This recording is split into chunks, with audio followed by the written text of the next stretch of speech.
My name is Kristen Schooley. I am the Senior Manager of Business Intelligence and Data Delivery for the Learning Care Group. The Learning Care Group is the second largest early childhood care provider in North America. We have over 20,000 employees, so we have a very different way of building out business intelligence here at LCG. We have a lot of data. We often say that we are data rich. And so our biggest use case was simply, how do we get people to use our data more? So we take our data, we put it into reporting, but how do we get them to access that reporting, understand it, and then build off of it and start challenging us back with questions? And so for us, our use case was really about bringing our data to life. It has been unbelievably cool as we challenge ourselves about the education that we provide our children every day, how we can provide ourselves opportunity to grow. And I believe that adding in a data catalog has really changed the scope of the way we think about our organization and who we are. Our next step is really going to be about using the analysis feature within data.world to start building out what our Power BI reports are, what they say, who they are, what they're doing, and then also more integration into our data warehouse and really understanding those tables as well. So as we continue down this journey of self-service analytics, wherever that journey leads us, I do believe we are a much stronger company today because we are providing our employees, our colleagues, an opportunity to really understand who we are as we grow and develop. Our experience with the Data.World team has been phenomenal. It wasn't just somebody who set up the catalog and told us good luck. The Data.World team has been there with us every step of the way. For Data.World to be there with us has been a phenomenal step to making sure that our data comes to life, and we are truly happy with the product that we have.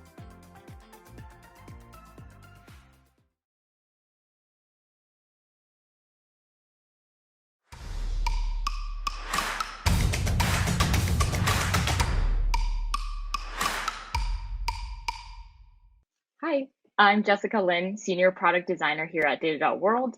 What's the difference between a traditional data catalog and a modern data catalog? In one word, knowledge. Our next presenter will share his thoughts on the state of catalogs today and what to look for in the future. Please welcome Sanjeev Mohan, Principal of Sanjmo.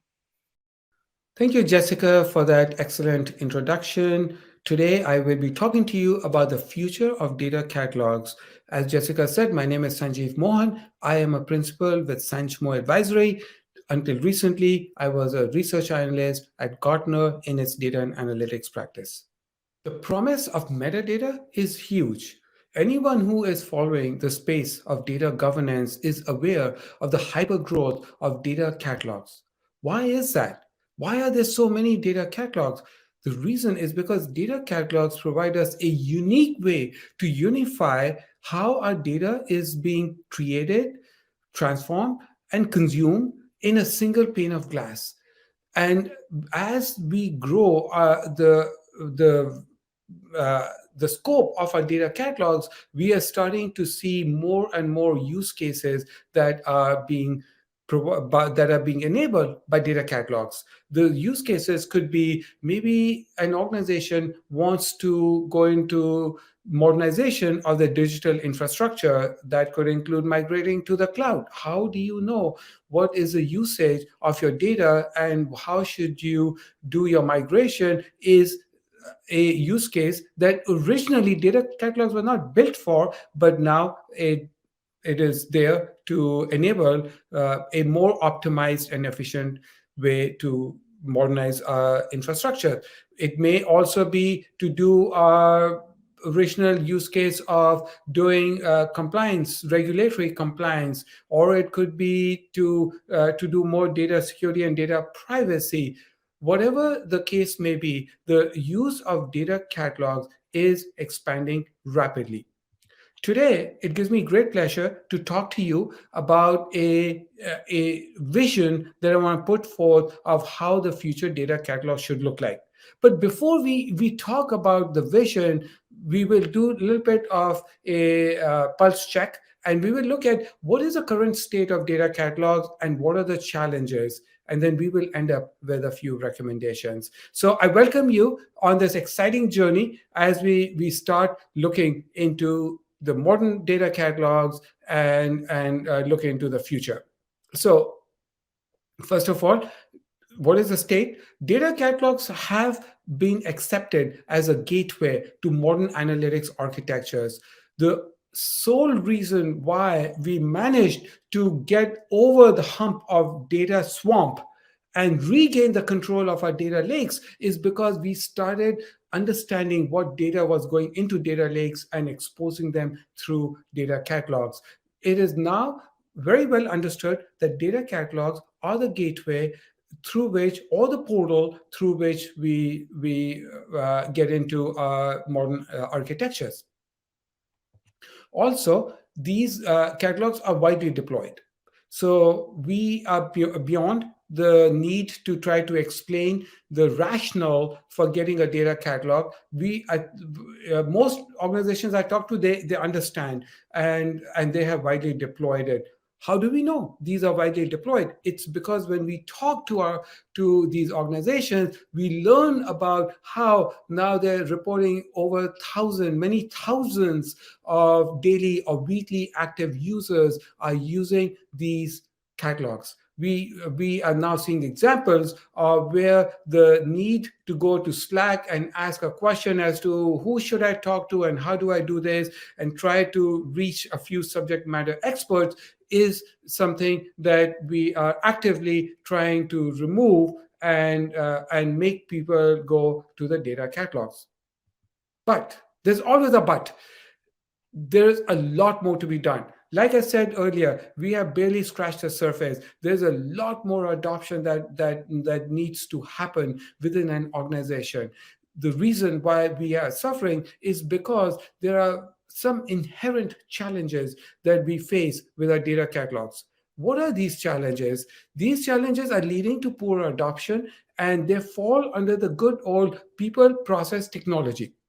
Let's look at some process and technology pieces first. The first one is a lot of these catalogs were built to serve structured data use cases. These are the data elements that come from relational SQL databases. But less than 5% of an organization's corporate data is actually in structured sources. There's a lot more data that is sitting outside of the structured space. So obviously, for a data catalog to become a tour de force, it needs to also catalog data that is not just structured.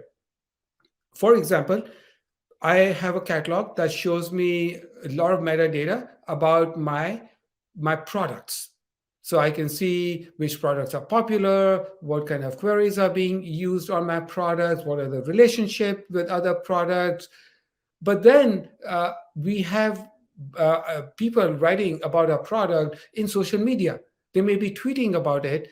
They may be sharing their sentiments about it. That data is not structured. That data needs to be extracted out of this free-form text using some natural language processing technique. The entities and the sentiments need to be extracted, and those need to sit with rest of the data, so we don't have only a partial view of our data. So that is one of the first reasons. The second reason is complexity. Today, we talk to customers who tell us constantly that the workflow out of the box, it's so complicated, it is so many steps that after a while, people just give up. It's just too tedious to use. Remember, what's easy gets adopted. I go back to the mid 90s for some of us who were there at the beginning of the World Wide Web. We were already using markup languages in Unix world like SGML, but HTML came along. It was so simple that it led to mass adoption, and we know the state of internet. It changed everything that we do. That's a main reason why some of the catalogs today are bought, so they're widely acquired, and then they get put on a shelf. The last thing is incomplete functionality. Businesses are more dynamic today than they have ever been in our recorded history. They are constantly changing, new ideas, creative ideas, new data is constantly being ingested. So the data catalog needs to keep up with the pace of business. Those days of doing quarterly releases on a monolithic data catalog on premises are over. We want our data catalogs to be in the cloud and software as a service so they can keep up with the speed of business. Some more ideas for poor adoption fall in the people side. There is very little incentive on why people should use data catalog. Uh, pe- People should not even have an incentive to use data catalog in a modern future data catalog. Data catalog should become the way we do business. Just like there is no incentive for me to use Google search, but I use Google search because that's how I discover any new topic or anything that I want to learn. So that I don't need an incentive. It is just part and parcel of what I do. Roles are unclear. Future data catalogs should be used by anyone in the organization that is making decisions based on data, whoever that may be. It may be a data engineer, a data analyst, a data steward, a business analyst. It doesn't matter, but the clarity, and then it has to be simple enough that everybody should be able to use it. So it shouldn't require any special skills. How are we going to do this? Now we come to the crux of what does a future data catalog look like, and I am happy to share with you my 4 principles or tenets of future data catalogs. To be honest, I took a page out of Jean-Marc Degarny's data mesh playbook. She has 4 principles, so I decided that works. Maybe, this is how I want to tell the story. So, this is the most exciting part of today's talk. The first topic is metadata orchestration. Metadata, if you ask somebody, what is metadata? They will say, oh, it's data about data. I am positing that metadata needs to go from just describing data to prescribing actions. We need to look at the metadata for our data assets, how they're used, what metrics are being collected, and then we want to kick off the next series of steps. How does the orchestration engine work today? It is nothing but a bunch of tasks with some checks and a workflow that says, if this, go do that, and so on. What I'm proposing is that metadata needs to be the driver. Metadata should say that based on the current state of data, I need to start a set of workflow that goes into maybe data quality, or I need to start a series of steps that need to go into the data privacy space. So metadata becomes the driver, it becomes the central driving force, data catalog sit on top, that becomes my control plane, and that is how I orchestrate activities in a modern data analytics architecture. Next, it is a system of record. I walk into my office, find out data catalog is down. Okay, no problem. I'll wait for it to come up while I go attend to my business. Data catalogs are not mission critical. That needs to change. When will that change? When the data catalogs become the system of record. We've already talked about, it's not just structured data or semi-structured or unstructured data, but it's all data. It is data that's coming as events over a message bus or a message queue. It is reports and dashboards. We already do a fantastic job, but it is also machine learning models. It is my logs. It's my click stream. It is a metadata of all the corporate data that needs to become the system of record. And we first go to the data catalog, and from there, we then initiate our next series of steps. Revenue stream. Once again, if a data catalog is down, no problem, the business goes on. one of the major reasons why data catalogs have not gotten the kind of traction that they should. Data catalogs need to be in the revenue stream. They are responsible for revenue generation. They are not a standalone application sitting on the side with a UI. They are part of your day-to-day operations. Many of original data catalogs were not built to be in revenue stream. They were built to be in fear stream. What's fear stream? An auditor is going to come and look at whether we have a good description of our data. If we don't, then we are going to be slapped with a huge fine. So a data catalog became a cover your ass initiative rather than data democratization, data monetization, a way to liberate the data which is hidden within an organization. So this is the next tenet. Let's talk about the last one, contextual user interface. I'm new to a neighborhood. I go look up on my favorite search engine, I go look up for a bank. I not only see the information about my bank, but I also see the hours, I see the location, maybe I see the branch manager option, maybe I see some alternatives, images, videos. That is a rich contextual information. We want our modern data catalogs to be like that. How do we do that? It's a knowledge graph. Google search is a knowledge graph. So we want our data to be the same thing. We don't want to just see a search for data. We want to see what is it related to. And all of that needs to be shown to us in a user interface that makes us drill down deeper and deeper into our data, and it becomes like a world of discovery. We are discovering new information about our data that we didn't know existed because the underlying engine is making those connections. It is creating a semantic layer, and it is showing me the data I requested in a taxonomy. So I know where in the world it does this data fall. So these are the four tenets that I want to talk about. There are a few things that do bug me about data catalogs. So humor me as I go on a rant. And I want to talk about tyranny of jargons. Maybe I should get an active data governance tool. That sounds great. Yeah. No, wait. We've been talking about active for too long. Let's change it to adaptive. No? Okay. How about we do actionable? That sounds pretty decent. Okay, you don't like that. Okay, no worries. We'll do automated. We'll do agile. How about autonomous? So I'm not saying any of these terms don't hold water or are valuable. All I'm saying is that we need to get away from labels and we need to look at what more can I do with my data. A few years ago, The Economist published on the cover page pictures of FANG companies, Facebook, Apple, and so on, each on an oil rig.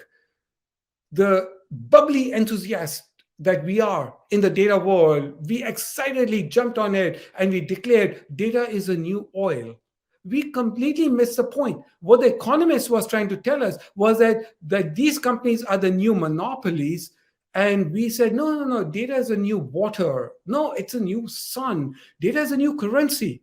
I tried paying my mortgage. I'm in the data line, and my banks would not accept data, for some reason. I don't know why. But my point is that we've taken this analogy too far, and we need to just step away. Data is a mega trend. It does not need cute analogies. A few days ago, I watched a podcast by NASA, and NASA was saying data is a rocket fuel. Wow. I've heard hospitals say data is a lifeblood. I've also heard manufacturing industry say data is a new payload. All fine, you go ahead, use it, but the point is that your data catalog needs to be seductive. It needs to bring people in and make it. It's not like you need to go sell data catalogs. People should come to your data catalog because without that they cannot do their work. So I wanted to launch Seductive Data Governance, but I have a problem. Seductive doesn't start with letter S.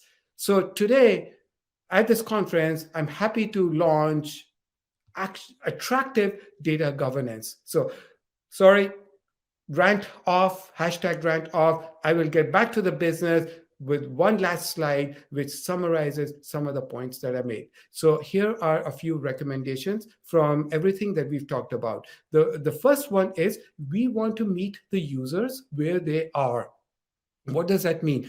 We talked about how data catalog does not need to be a standalone piece that is sitting on the side. Data catalog becomes embedded in everything we do. If I'm in BI tool and I want information about what I am, the SQL query that I'm about to write, I have a button right there and the data catalog feeds the information. I'm in Slack.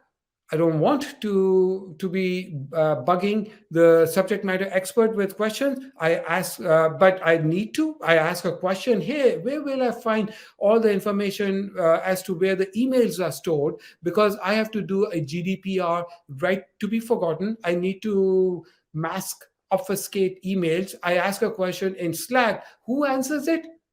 Mr. Data Catalog, a Ms. Data Catalog, to be politically correct. So this is how we need to meet users where they are. Second one, reduce time to value. When I first started making this slide, I didn't have that. Instead, I had real time and automated. But the business speak is reduce time to value. What do I mean by that? When new data is created, I want the data catalog to quickly jump into the game, extract that data, using built-in machine learning auto classifiers, tag that data, classify, catalog that data, use machine learning, and then make it available for curation, which may be human creation or maybe completely automated. So we need new data to be cataloged as quickly as we can, so we can start taking some action on it. We've talked about using knowledge graphs and other techniques to do a contextual user experience.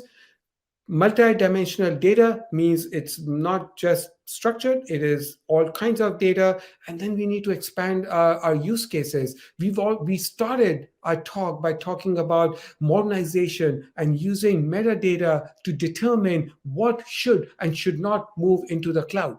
We've talked about GDPR, right to be forgotten. So compliance is a very common use case, but we don't need it to be in yet another silo of a data privacy tool. We want data catalogs to drive that business.